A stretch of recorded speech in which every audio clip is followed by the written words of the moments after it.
So I'm at the nursery and I'm going to try to see if they got in the Dusty Millers for the garden.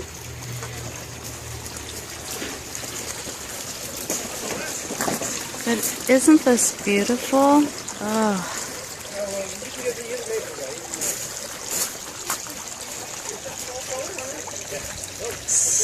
So pretty.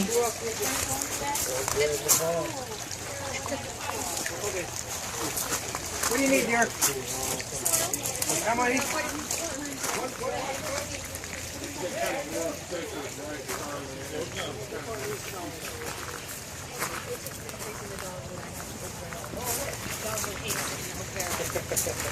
It's actually just getting its leaves.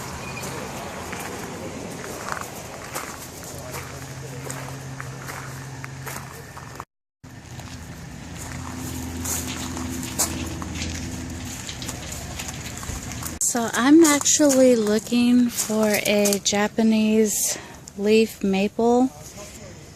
This says red dragon leaf maple.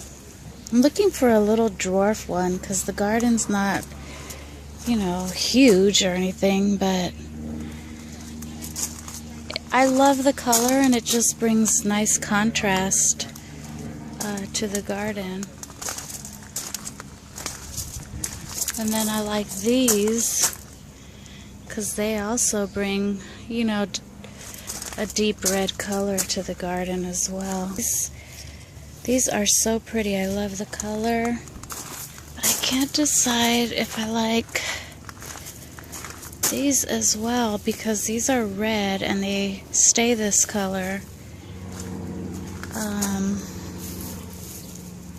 pretty much all year round except for the winter, they said. But I don't know, it's tough. Look at these little guys, so beautiful. Hey little guys.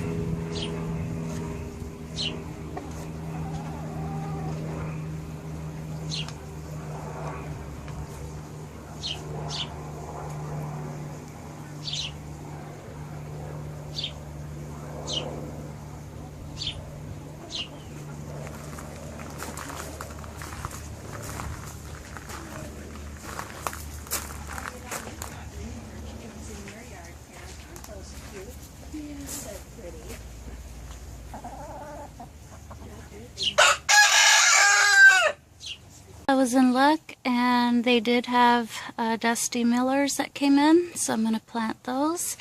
And I purchased some sunflowers. Alright, so the Dusty Millers are all planted and now I have a complete circle that surrounds the plants. So that should look nice as soon as they all start to fill in and form a circle.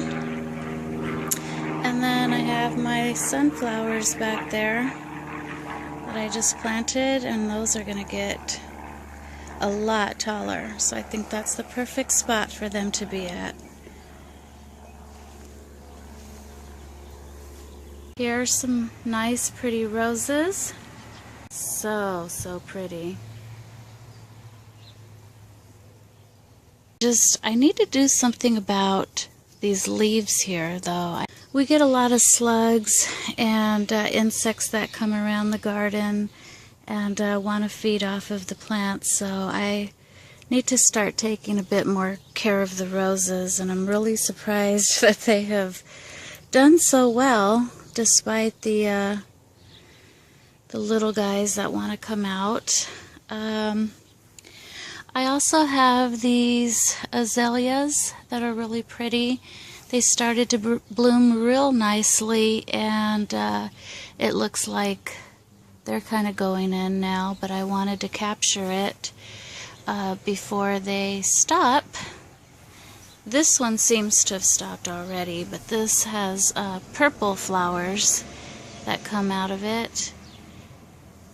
But that one's pretty much done. And then here, I really love these. These are called lamb's ear, and they're really soft to the touch. And what I've done here is I've just created a little border around this tree here, and they do grow. They grow up like this, and then I just kind of cut them down because I don't want them to get, you know, too high. I just want them as a border. So I cut a lot of my flowers anyway. I like to make arrangements and, you know, bring them in. Over here I have my hydrangeas, and they have not bloomed yet, but they're coming along quite nicely. And then here I have these are tiger lilies, and you see they are also not in bloom, but they should begin to do that here in a few months. And then right in front of the hydrangeas and the tiger lilies is my Douglas fir dwarf tree. And this tree, I think I'm gonna insert a picture. This is what it used to look like. I'm sure it still looks atrocious, but anything is better than the way it used to look. I'm sure you can agree. Here's another dwarf tree that I also cut, and I'll insert the picture of how it looked before.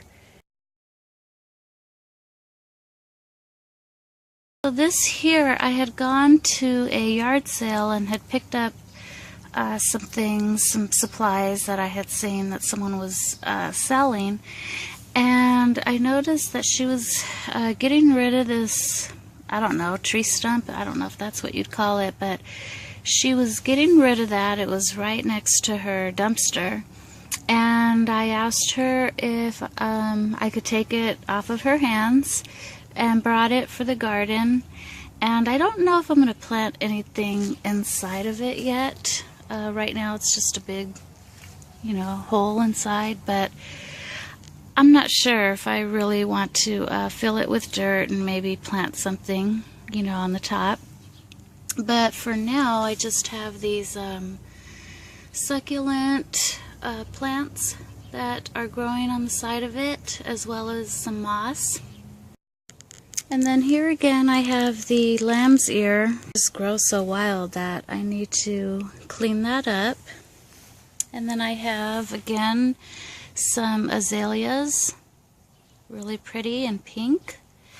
And then I have 3 heather plants.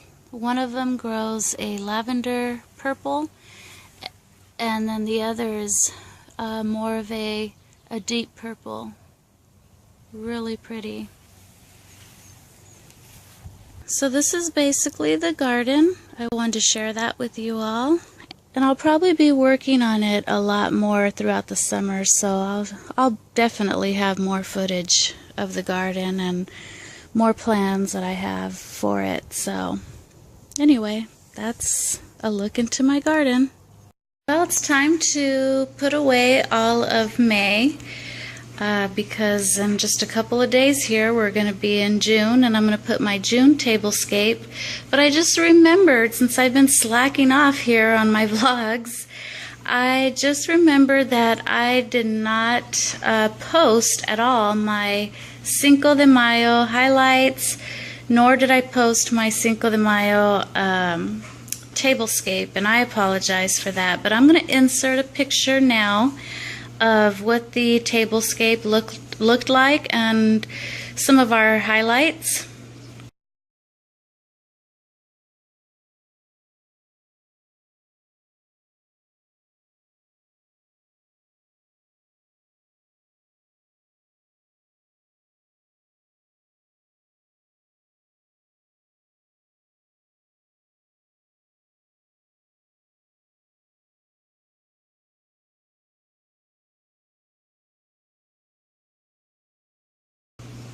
And again, I really apologize for slacking off, and that would have been a nice little vlog. We had a really good Cinco de Mayo. I'm hoping you all did as well. So again, I am packing it up, and I am going to put my June tablescape, and hopefully I will get to vlog that for you all. I don't know why, but lately this has been my drink of choice. What I basically do is I just get my wine glass, put ice in it, and I know I am totally in violation of breaking any kind of code. If any wineries or wine experts even found out, they would probably shoot me, but what I do is I basically, I'm going to try to do this one-handed. Okay, so that was kind of hard to do that one-handed. So basically what I do is I fill my wine glass with ice and wine. Yes, total violation. And just a splash of this ruby red grapefruit juice. I don't like too much sweetness or sweet juice in my wine, so that's why I choose to get the grapefruit juice, because it's just the right amount of sweetness and not too much. So drink of choice for right now, and just wanted to share with you guys. So today for dinner, I think I'm just gonna make a basic pasta with maybe some Parmesan cheese, olive oil, lots of garlic and parsley and onion and lemon, of course, and anchovy paste. So I'm just going to heat up all of these ingredients together and then just mix it with pasta, and it should be a nice, quick, and light dinner. So I have my pasta cooking and ready to go. I'm just going to saute this together and add my anchovy paste to the mix as well. So I have the anchovy paste that's in there as well, and I've just been stirring it up and kind of making sure it kind of dilutes down. Adding some lemon juice. It's done.